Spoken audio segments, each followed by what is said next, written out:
La société minière canadienne Barrick Gold a signé un nouvel accord avec le gouvernement malien pour mettre fin aux différends qu'ils avaient depuis près de 2 ans. Bravo.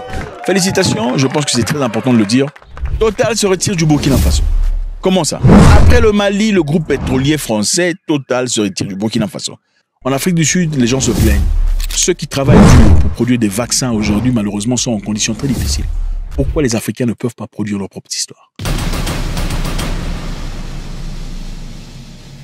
Il faut quitter la table quand le respect n'est plus servi. C'est fondamental, c'est très important, c'est majeur, c'est grand. C'est humain. L'humain, c'est aussi le respect. Le respect est primordial. Sans respect, on n'a plus d'importance. Sans respect, on n'est pas plus important qu'un chien. Il faut quitter la table quand le respect n'est plus servi. On ne vous rappelle pas, vous quittez la table. On vous rappelle après 6 heures, vous quittez la table. On ne vous donne pas des réponses directes, il faut demander à une troisième personne, vous quittez la table. Il faut quitter la table. Eh bien, le Mali a quitté la table. Les amis, une très bonne nouvelle ici. La société minière canadienne Barrick Gold a signé un nouvel accord avec le gouvernement malien pour mettre fin aux différends qu'ils avaient depuis près de 2 ans. Bravo. Félicitations, je pense que c'est très important de le dire. Depuis un temps, Barrick Gold, une entreprise canadienne, était en train de se ressourcer en termes d'or au Mali. Donc, ils prenaient beaucoup d'or, beaucoup de quantité en tout cas. Mais malheureusement, vous savez quoi? Ils ne payaient même pas les frais du pays comme il se devait. Les taxes et les impôts n'étaient pas payés correctement ou convenablement. Mais généralement, vous savez, en Afrique, quand une grande entreprise vient s'installer, ils donnent de l'argent aux gens qui sont importants.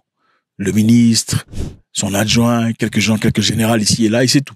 Ils ne paieront plus l'argent qu'il faut. En effet, le contribuable nécessaire pour l'État, ils ne le feront plus. Ils prendront soin du ministre, ils prendront soin de son adjoint, ses amis et son entourage, et puis, point bazar, fini. Pour le reste, ils commencent à piller. Voilà pourquoi dans certains pays, on a vendu les terres, on a vendu les mines à des entreprises étrangères. Imaginez-vous, une personne temporairement chef dans un pays vend les mines d'or, les mines de ressources du pays à un individu ou à une entreprise étrangère pour toujours. Comme si ces mines d'or appartenaient à leur famille. Non, je répète, imaginez-vous une personne, un citoyen d'un pays, seulement parce qu'il est chef, se permet de vendre les terres qui possèdent des mines d'or et autre chose à une entité étrangère pour toujours ou pour 100 ans, comme si ça lui appartenait à lui et sa famille. Au Mali, évidemment, avant l'arrivée du nouveau gouvernement, c'était pas très différent. Okay? Voilà pourquoi certaines entreprises se permettaient beaucoup d'histoires, y compris Barrick Gold, qui prenait beaucoup d'or sans vraiment payer l'argent qu'il fallait. Récemment, le gouvernement malien a dit « Niet, vous ne ferez plus ça. Il faut payer ce qu'il vous faut. » Ils ont essayé de résister, on leur a dit une seconde fois « Il faut payer ce qu'il vous faut. » Ils ont voulu résister, on a commencé à arrêter certains de ses participants. Ils ont mis des employés en prison, ils ont saisi l'or et ont carrément stoppé les activités de l'entreprise. Bravo pour le Mali. Alors, quand ils ont fait ça, Barrick Gold a réagi. Évidemment, on va vous emmener au tribunal international pour commerce. Okay? Vous savez comment ça se passe. On va vous emmener aux côtes. Et quelques temps plus tard, ils ont réfléchi, ils se sont dit, nous devons être reconnaissants. Voilà pourquoi quelquefois il faut quitter la table. Okay? Quitter la table jusqu'à ce que le respect soit rétabli. Le Mali a besoin d'argent, c'est évident. Okay? Barrick Gold en a, c'est vrai. Mais si Barrick Gold vient et est en train de donner des miettes par rapport aux vrais morceaux qu'il faut donner, dans ce cas, il faut demander à Barrick Gold de partir. Et c'est ce qu'ils ont fait. Maintenant, Barrick Gold revient en disant « Le mineur basé à Toronto et le Mali sont en conflit depuis 2023 sur la mise en œuvre de nouveaux codes miniers de ce pays d'Afrique de l'Ouest qui donnent au gouvernement malien une plus grande part de la mine d'or. Évidemment, c'est leur pays. Ils doivent avoir une plus grande part de la mine d'or. Dans le cadre du nouvel accord, Barrick versera un total de 275 milliards de francs CFA, ou à peu près 438 millions de dollars, au gouvernement malien en échange de la libération des employés détenus, de la saisie de l'or et de la reprise des opérations à la mine de Loulo-Gountou. Donc, la libération des employés qui étaient mis en prison, les employés étaient mis en prison, la remise de l'or qui était saisie et le relancement des opérations. Bravo au Mali, congratulations, on vous respecte. Les amis, on vous respecte. Il faut continuer comme ça. C'est pas comme d'autres pays là, on lèche les derrière des étrangers. De grandes mines appartiennent aux citoyens étrangers. C'est-à-dire le pays n'a absolument rien. C'est honteux. Vous savez, on nous a appris très jeune que l'ami de mon ami était mon ami et l'ennemi de mon ami était mon ennemi. Je pense que le second prend plus son sens. C'est beaucoup plus valide que le précédent. L'ennemi de mon ami est plus mon ennemi que l'ami de mon ami est mon ami. Vous comprenez? L'ennemi de mon ami est plus mon ennemi que l'ami de mon ami est mon ami. C'est-à-dire, je serai plus l'ennemi de mon ami que je ne serai l'ami de mon ami. Vous avez compris? Ah, vous n'avez rien compris. C'est-à-dire, quand tu as un ami et ton ami a un ennemi, son ennemi doit être ton ennemi. Si c'est évident.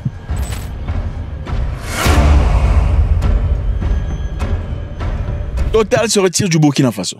Comment ça? Après le Mali, le groupe pétrolier français, Total se retire du Burkina Faso. Évidemment, en janvier, Total se retirait du Mali.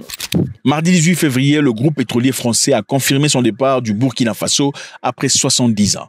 Donc 70 ans de présence dans le pays sahélien, finalement, il se retire. Son réseau de stations-service est repris par Coris Investment Group, une société burkinabé qui s'est diversifiée dans l'énergie. Donc Coris Investment Group, une société burkinabé, prend le relève. Ok, Total, au revoir. Le Burkina Faso reprend soin et pouvoir de ce qui leur appartient.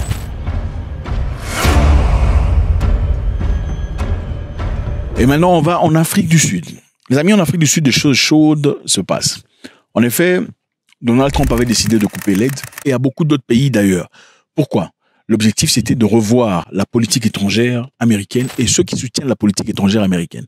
Et aussi, il était important pour eux de vérifier qui, en effet, bénéficie des États-Unis d'Amérique tout en s'opposant à la politique étrangère américaine.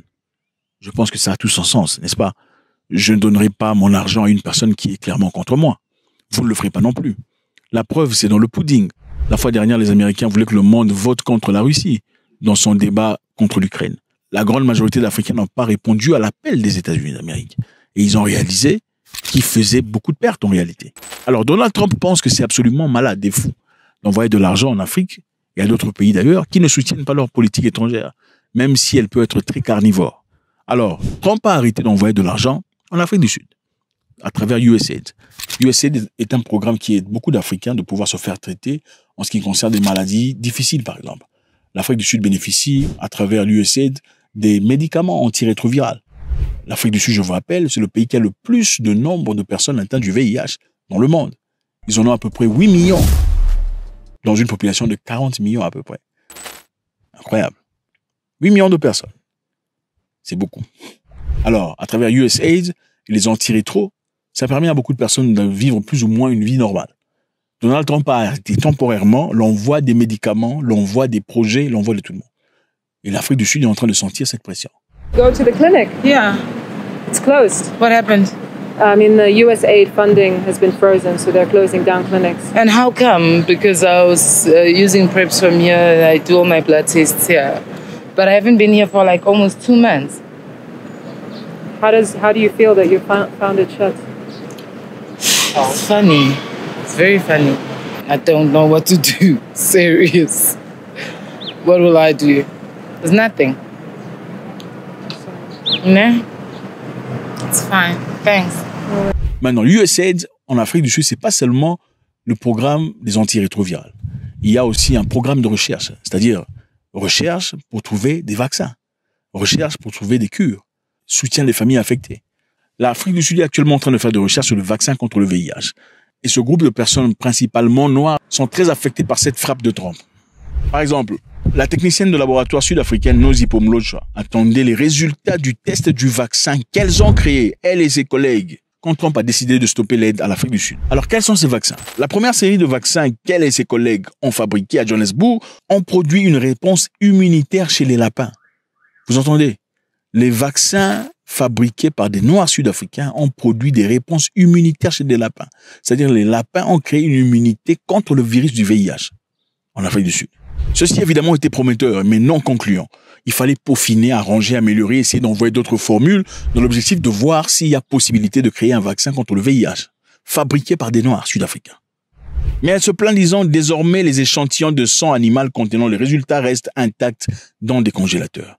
Pourquoi? Parce que l'aide a été gelée par Donald Trump et son ami Elon Musk. Je pense que c'est très intéressant de voir qu'il y a de la capacité cérébrale. Déjà, bravo. Parce que pendant la Covid, les Noirs étaient là comme des enfants en attente que l'aide vienne de quelque part, les États-Unis d'Europe. On se posait la question de savoir quand on dit on a des intellectuels. Où sont les intellectuels noirs?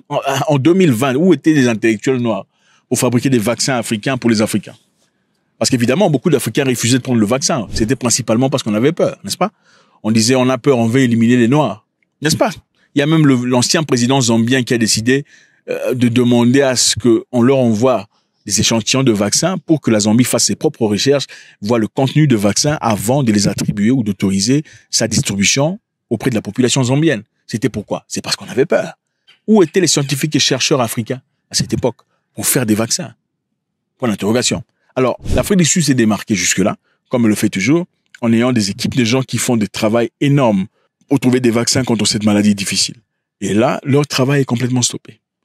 Mais évidemment, il y a beaucoup de questions à se poser. Ok, l'Afrique est riche, n'est-ce pas? Vous dites que l'Afrique est très riche. L'Afrique possède les éléments les plus essentiels pour la technologie du futur.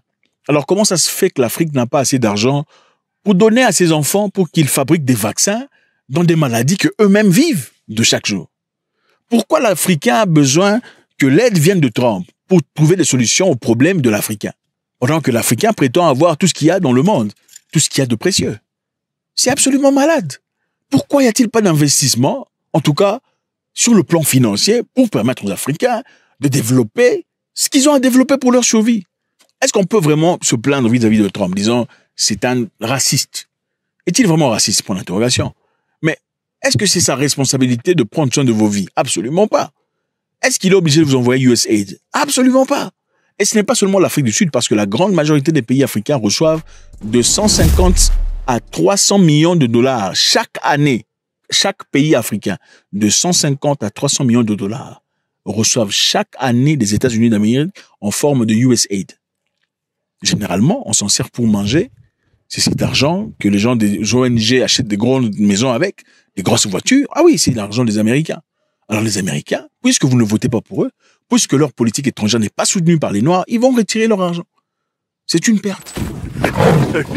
Merci infiniment les amis, ça tuerait beaucoup de plaisir. Faites-moi savoir ce que vous en pensez. Depuis le Mali, ou Anglo Gold, ou Garrick Gold, peu importe comment vous appelez ça, décide finalement de venir normal avec sa tête. Pas dans ses pieds, mais dans la caboche. Ils vont payer des centaines de millions de dollars au Mali pour reprendre leurs activités et arrêter de se plaindre et faire les choses correctement. Le Mali avait-il raison de dire niet, au revoir? Gardez votre argent si c'est comme ça que vous allez nous traiter. Jusqu'à ce que vous appreniez à nous respecter, c'est alors là qu'on pourra travailler avec vous. Ça fonctionne apparemment. Au Burkina Faso, Total part, mais une nouvelle entreprise locale prend le relève. Bravo à ça. En Afrique du Sud, les gens se plaignent. Ceux qui travaillent dur pour produire des vaccins aujourd'hui, malheureusement, sont en conditions très difficiles. Pourquoi les Africains ne peuvent pas produire leur propre histoire? God bless.